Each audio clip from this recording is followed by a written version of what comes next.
بسم الله الرحمن الرحیم.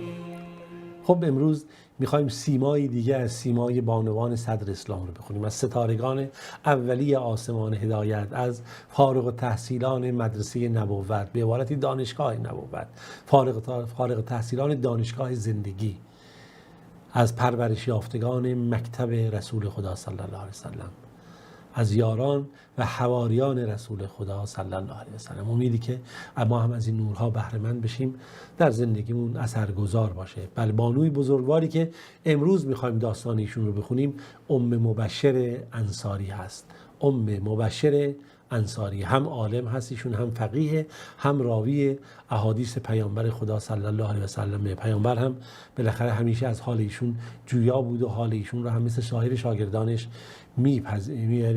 میپرسید.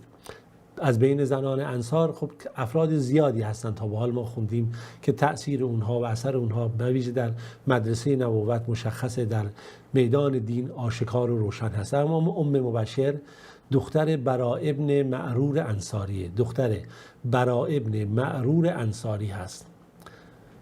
ایشون همسر کیه؟ همسر زید ابن حارثه رضی الله عنه.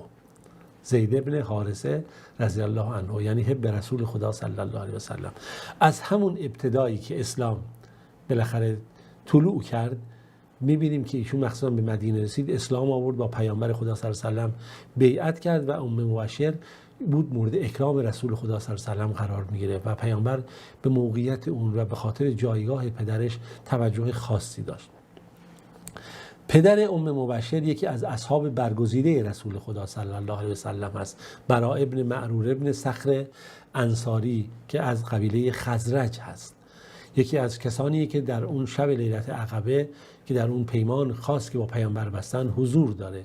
واقعا برای من شما شاید خیلی سخت باشه مفهوم درک پیمان و قراردادی که اهل مدینه با پیامبر خدا صلی الله علیه وسلم در بیعت عقبه بستن، به عبارتی انصار. و این خب خیلی نکته مهمیه. پدر ایشون بالاخره نماینده بود از قبیله خودش، از قبیله بنی سلمه، و جزو اولین کسانی است که با پیامبر خدا صلی الله علیه وسلم در اون شب بیعت کرد. یعنی از بزرگترین، یعنی از رؤسای اون 70 نفری که در اونجا وجود داشتن، در حالی که دارای تقوا و روحیه قوی بود. و ایشون جزو اولین کسانی است که میگن قبله رو استقبال کرده. حالا بحث استقبال قبله رو براتون توضیح میدم، چرا که ایشون میگن قبل از اینکه رسول خدا صلی الله علیه وسلم به مدینه بیاد در ماه صفر از دنیا رفت. در ماه صفر از دنیا رفت، یعنی یک ماه قبل از اینکه پیامبر خدا صلی الله علیه وسلم به مدینه هجرت کنه. بعد خب پیامبر خدا صلی الله علیه وسلم وقتی رفت ببینید بالای سر قبرش بالاخره پیامبر تکبیر گفت و براش 4 رکعت نماز خوند. و نکته‌ای که وجود داره، ایشون قبل از اینکه بخواد از دنیا بره که لحظات مرگش نزدیک شده بود، گفته بود منو دفن بکنید و روی منو به سوی کعبه قرار بدید. روی منو به سوی کعبه قرار بدید.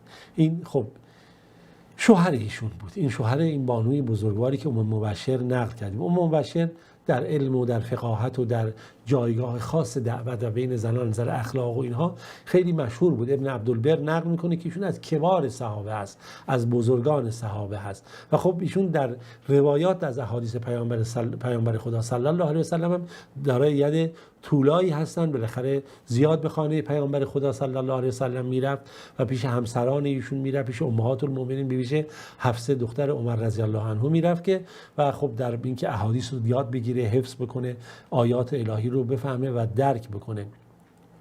ایشون از پیامبر خدا میگن 10 حدیث رو نقل کرده. همینجوری جابر ابن عبدالله انصاری از ایشون نقل کرده و بزرگوارانی مثل مجاهد ابن جبیر، محمد ابن عبدالرحمن خلاد انصاری، اینا کسایی که از ایشون روایت نقل کرده. امام مسلم، امام نسائی اینا در سنن خودش احادیث ایشون آورده و ایشون در واقعی که از راویان حدیث مشهوری هست که در فضایل اهل بدر نقل شده و اهل بیعت رضوان. میدونید یکی جنگ بدر، یکی بیعت رضوان، دو میشه گفت مقطع خاص تاریخی عهد رسول خدا صلی الله علیه و سلم هست. رسول خدا در خانه حفصه هست، دختر عمر رضی الله عنهما. بعد چی میگه پیامبر؟ میگه که ایشون نقل میکنه روایت، میگه لا یدخل النار احد شهد بدرا و الحدیبه. کسی وارد آتش جهنم نمیشه از یاران من که در بدر حضور داشت و در صلح حدیبیه وجود داشت. میگه حفصه گفتش که یا رسول الله، مگه غیر از اینه که خداوند میگه ان منکم الا واردها و کان علی ربک حتما مقضیا در سوره مریم، جز این نیست که همه شما وارد آتش جهنم میشید؟ غیر از اینه؟ نکنه این واردها ورده در لغت عرب به معنای اشراف پیدا کردن، نه به معنایی که داخلش افتاده باشی. اونجا میاد که لما ورد موسی ما مدین، موسی خودش تو چاه مدین ننداخت، یعنی اشراف پیدا کرد به چاه مدین، دید که دارن اونجا آب برمیدارن. خب اینجا هم همینه، میگه غیر از اینکه خدا میگه ان منکم الا واردها، همتون اشراف پیدا میکنید و خب این مفهومش اینه که افتادید تو جهنم، یعنی اینجوری میشید. فقال رسول الله صلی الله علیه و سلم، میگه پیامبر گفت ثم ننجی الذین اتقوا و نذر الظالمین فیها جثیا، که خداوند میگه دنبال آیه چی میگه؟ و ننجی الذین اتقوا، وقتی اینا اشراف پیدا میکنن اهل تقوا رو ما نگه میداریم، نمیذاریم که داخل آتش جهنم بشن و ظالمان رو اونجا میذاریم که بمانند و بالاخره پاسخ اعمال رفتار بد این ستمگری و جنایات خودشون رو بدن. در صد روایات دیگری از ایشون نقل شده مبشر که امام مجاهد نقل کرده که میگه ایشون میگه من شنیدم که رسول خدا صلی الله علیه و سلم میگفت الا اخبرکم بخیر الناس، میخواید بهترین مردم رو من به شما معرفی بکنم؟ ببینید بانوان صدر اسلام نقش اساسی در انتقال مفاهیم و دعوی دینی دارن. ما ببینید کجا هستیم متاسفانه. حضور زنان در میدان دعوت اسلامی دوش به دوش مردان هست، کنار هم هست. شاگردان رسول خدا صلی الله علیه و سلم با همن. میگه رسول خدا گفت میخوام به شما خبر بدم بهترین مردم که؟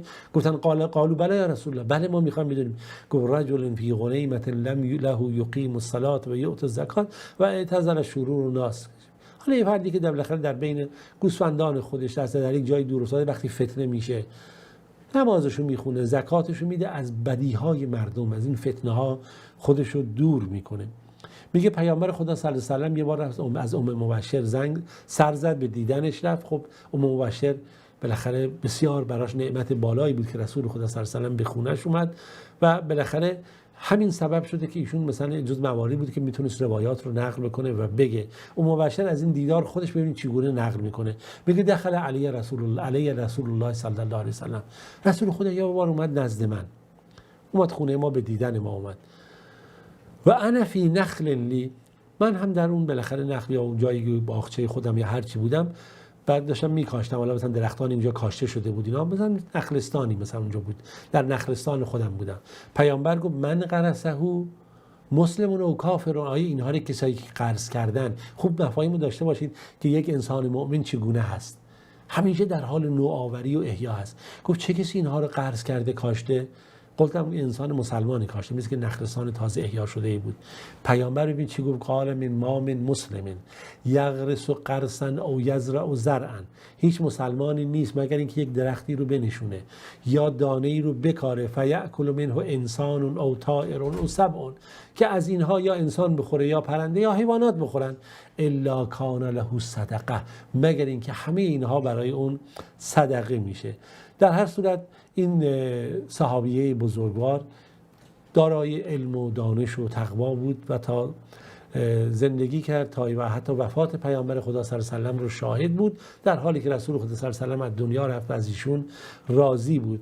مبشر در دوران خلافت راشدین هم زندگی کرد و تلاش میکرد بتونه خوشنودی الله رب العالمین رو به دست بیاره، اما تاریخ نقل نکرده، حداقل بر اساس اون چه که کسانی که تحقیق کردن در مورد زندگی اصحاب، که دقیقاً مشخص بشه که ایشون در چه زمانی یا چه مکانی از دنیا رفته. فقط اون چه که نقل شده اینی که مشخصه ایشون تقریباً تا پایان خلافت راشده، حالا یا قبل و بعد اون اندکی زندگی کرده. خداوند راضی بشه از مبشر و بشارت داد به یاران رسول خدا صلی الله علیه و سلم به بهشت، و اینها جزو کسانی هستند که اهل تقوا بودن و نجات پیدا کردند.